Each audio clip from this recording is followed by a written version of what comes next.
If you're unhappy with how things are going in your life, or if you're unhappy with how conflict gets resolved, or maybe doesn't get resolved, how that goes, is that if you're unhappy with your relationships, and if you want more peace and freedom in your life, then it may be that you need to learn about how to stop your self sabotaging beliefs and behaviors and stop being your own worst enemy. And so I'm Carrie Decker, and I'd like to share this brief presentation with you. I've been thinking a lot about this here over the last few weeks, and I just wanted to bring this to you to maybe to provoke your thinking along these lines. So as always, I have some slides here for you. And so let's just go ahead and we'll walk through those. So we're talking here about how to stop being your own worst enemy. Let me see if I can get my doc hidden for a moment here. I'm not so certain I can do that now. There we go. All right. So we're talking about how to stop being your own worst enemy. And let's go through the process of this whole concept of habituation, because it's really the habits that we have with respect to our thinking and our behavior that causes us to be our own worst enemy. And when you begin to trace back those habits to why do I think like this, and why do I behave like this? Why do I do relationships like this? Why do I do conflict like this? Why do I think that this really is what love looks like? Well, that we can trace all of this back to what I would call the wounding, and that we all experience this in life. It doesn't matter who you are. We all go through this in life, is that we experience trauma in our family of origin and or the significant relationships that we have established. And as a result of that, what happens is that we then learn these, and then we begin to adapt to that trauma. So as a result, and when we are exposed to deep trauma, or trauma, even just pain of growing up, and all of us came from broken homes in one way or the other, is that as the result we develop dysfunctional ways of coping, relating, and thinking about ourselves, and self-protecting. And so our adaptation, I've spoken about this before, but it's just really bears repeating, is that our adaptation is kind of the survival skills that we learned in that relationship. And so then what happens, it's you could kind of think about it as the cookie cutter phenomenon. So we adapt to the forces that are applied on our lives. And particularly, it's it may be circumstantial, but typically it's relational, in that these particular these dysfunctional relationships and this hurt and this wounding that we're exposed to, that it shapes us. It shapes us, and this is how we then learn how to do life and to do relationships. And this is how we learn to do love, is that we express love in ways that reflect our shaping rather than what mature love is. And I've thought about this a lot. It doesn't mean I'm right. It just means I've thought about it a lot. Is that we all have kind of this image in our head about what what real love is like, and what makes us think that our expectation of that love is really, mapped out in a healthy way. That for me, I've really learned personally to to understand love in a much better way in my relationship with Jesus and the scriptures, and what love looks like. And so that's really what mature love is about. It's seeing that love modeled in the life of Jesus Christ, and it's seeing and practicing that love according to what the scriptures teach. But if we take that component out of our life, then all we're left with is our own kind of like opinions and thoughts about what love really looks like. And so that's how we learn to do love. We really begin to express love and think about love in terms of how we've been shaped, rather than really understanding what true love is about. And the same is true with respect to how we do conflict. And we all have styles. I have a style of doing conflict, and it's one of these areas in my life that I continue to seek to grow in, because I understand that not all conflict styles are equally healthy. Sometimes, when we have pain and problems in our life, we blow up.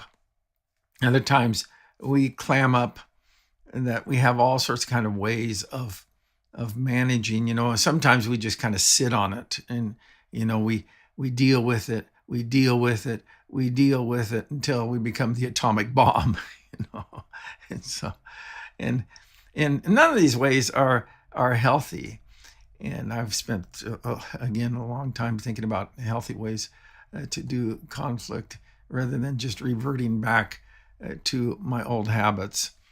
And so, but nevertheless, is that the wounding in our life, it kind of programs us for how we do conflict.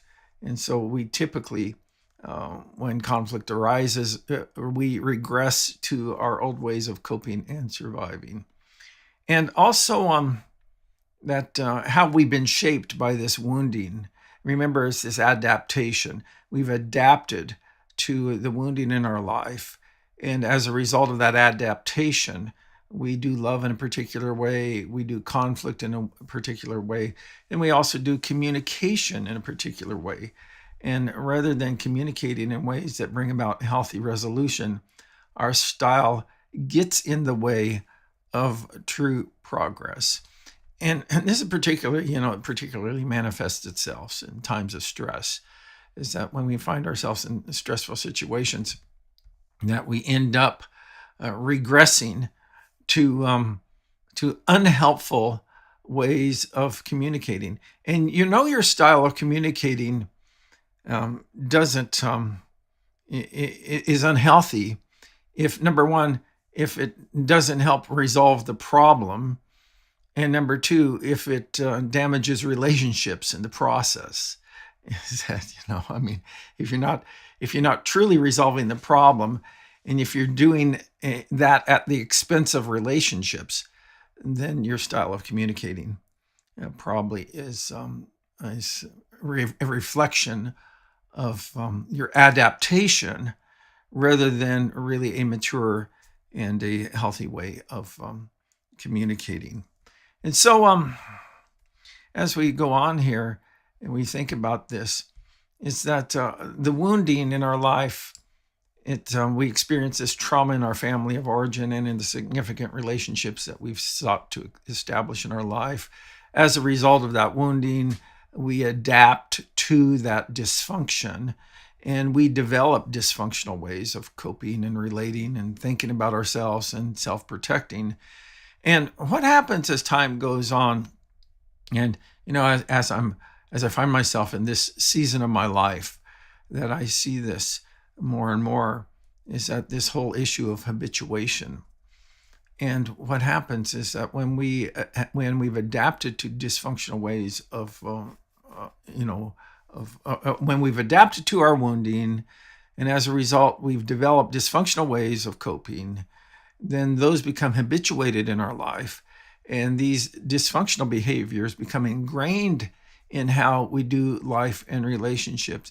And I found in my life, just quite frankly, is that healthy ways of relating and communicating always seems like I'm swimming upstream. you know, it's so much easier to fall into patterns that I've developed in my life rather than truly being healthy. And so that's really the key is I don't want to be my own worst enemy in my life. I don't want to be my own worst enemy in my relationships. I want to avoid self-sabotaging beliefs and behaviors. And I think there's a way to do that. I really believe that the Bible talks about this in Hebrews 12, 2, and let me get that up on the screen here so you guys can see it. Hebrews 12, verses 12 and 13, it says, therefore, strengthen your feeble arms and weak knees.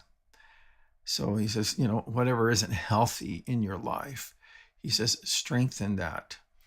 Make level paths for your feet, and so that the lame may not be disabled, but rather be healed. And you see what he's talking about here is that there's a progression that we find ourselves in, is that we have a weakness in our life, our weak arms or feeble, he's talking in metaphorical terms here, but our weak arms and our feeble knees, and that we have these obstacles in our way, in our path, and that these are obstacles that we've kind of adapted to over time. But what we need to do is that we need to remove those obstacles so that the lame, so whatever it is about us that is weak and unhealthy, may not be disabled, so it just won't become a bigger and bigger problem in our lives, but rather be healed. And so there's a few principles that he's talking about here that I think that are important to consider. One is the principle of progress, or process is what I meant to say, and that strengthen your feeble arms and weak knees.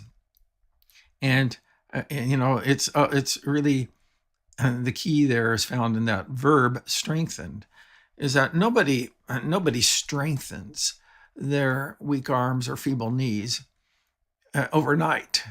There's no such thing as instant maturity. Even when you once recognize that I am being my own worst enemy in these things, and even once you recognize that I'm the one that needs to grow and accept responsibility for my transformation, is that, and I need to get out of this habit of blaming everybody else for what's wrong in my life, is that just because you've had that realization doesn't mean that you have instant maturity. You still have to go through the process. There's the key word, the process of becoming stronger in your life. But we also see here that there's the principle of clearing. And in that passage of scripture, he not only says that we have to go through the process of becoming healthy, but we also need to make level paths. And so what that means is we clear out the obstacles. And maybe the obstacle in your life has been, bitterness and resentment for the ways that you've been treated by your parents or your loved ones, maybe your spouse, your kids, or whoever it is, or your boss, or life, or God, is that we have to kind of root out those obstacles in our life, and so that we can have a clear path for our feet. And then he goes on here to say that we have this principle of process, this principle of clearing, but also this principle of let me get back. I got to get back to there we go. This principle of healing. Sometimes the tech is my enemy. So this principle of healing, and the idea of healing is essentially is that I want to be, I do not want to be, one of the great things that I want to avoid in my life is one of my big goals is not to become one of those old people, I mean, if you're blessed with the opportunity to live long enough, is that you're going to become an old person, but you don't have to become one of those old people. And It's one of those old people that is uncomfortable to be around. That people kind of have to, that you come away from that experience feeling drained or exhausted, rather than feeling blessed and refreshed and filled.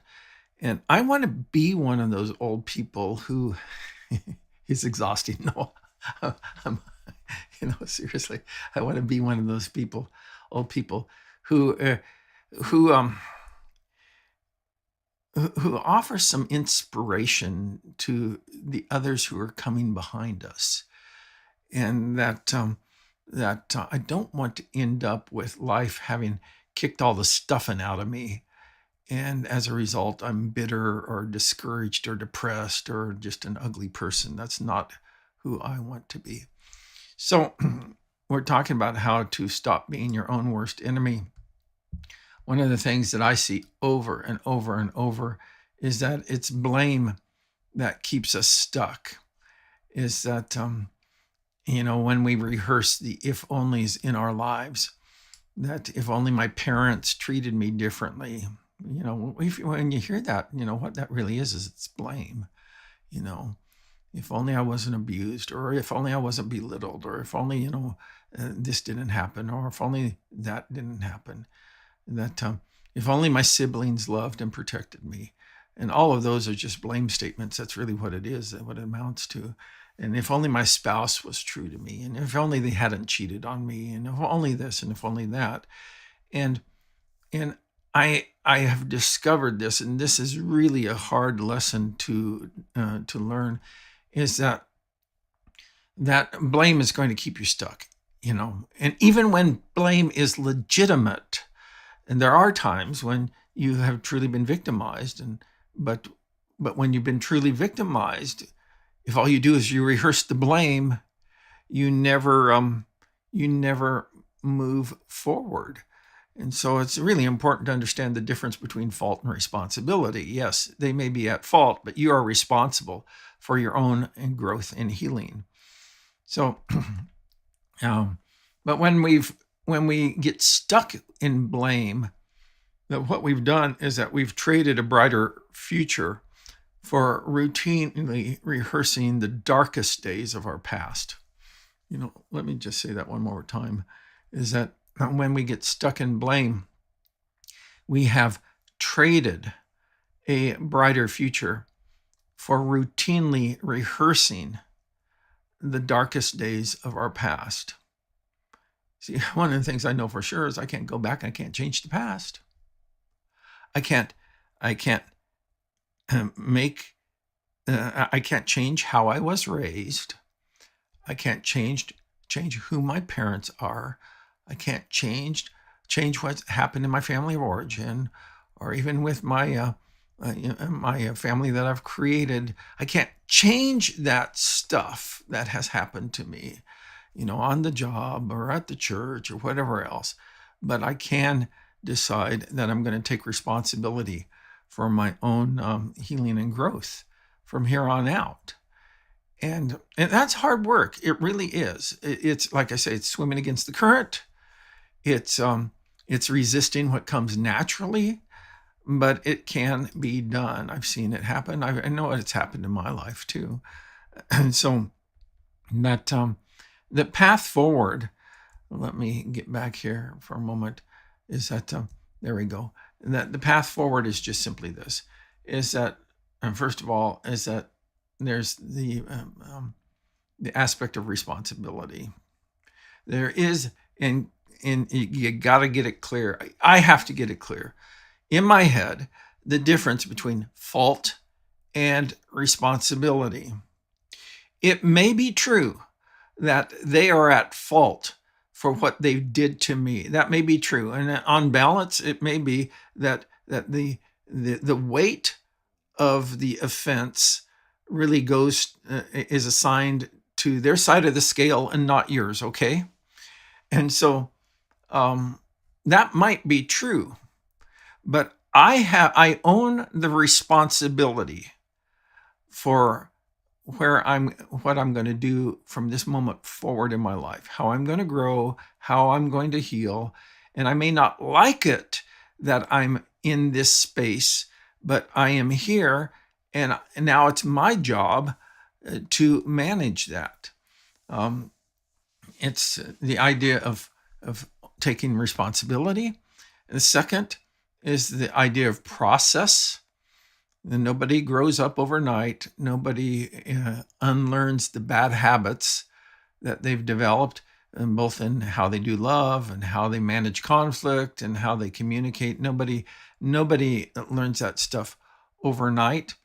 And then that the way forward is connection, is that you have to find a good group, a therapist or a coach who understands healing and can guide you. The reason why this is so important is that we seldom see the spinach. You can't see the spinach that's stuck in your own teeth. And you need a loving friend who's going to tell you about that in your life and hold up the mirror, if you will, so that you can better see those self-sabotaging beliefs and behaviors that you're practicing. And so that's why it's good. And that's why I really am convinced, despite, and trust me, I've been a pastor in my life since 1976. And I've been a pastor professionally and helping people and working with people. And I understand all the mess that the church can be. I've lived through that, and that, but we really do need community. We really need to have that space where people can come alongside of us rather than just being stuck in the craziness of our own thoughts, because we really don't get better in isolation. And that's maybe that's one lesson that we've learned from COVID. Maybe one of the many lessons that we've learned from it. So if you want to, you can connect with me. We can connect. You can go to my booking site. I'm not saying that necessarily I'm the right guy for you, but you have a chance to talk and we can visit a little bit about where you're at and the changes that you'd like to make. It's true is that we change only when the pain of staying the same is greater than the pain of change, because change is difficult and change is painful. And when finally that pain of staying the same is greater than the pain of change, then we're willing to take on that time of change in our lives. So I guess I would leave you with this idea, is that isn't it time in your life to find greater peace and freedom? And so start the journey today. And there's plenty of great places you can do that. You can do that with Celebrate Recovery. You can do that with a therapist. You can do that with a coach. You can do that with a friend who understands, the dynamics of healing and growth. Not all your friends do, by the way. And some of your friends only are going to reinforce your craziness. So you need to make sure that you can find someone who can speak the truth in love to you. And so you can connect with me on my booking site there at newdestinycoaching.com.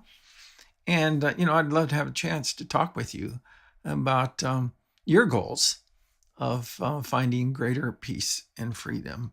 I'm Pastor Kerry Decker. Hey, thanks for taking some time to visit with me today on this broadcast. And I trust that it's been a blessing to you.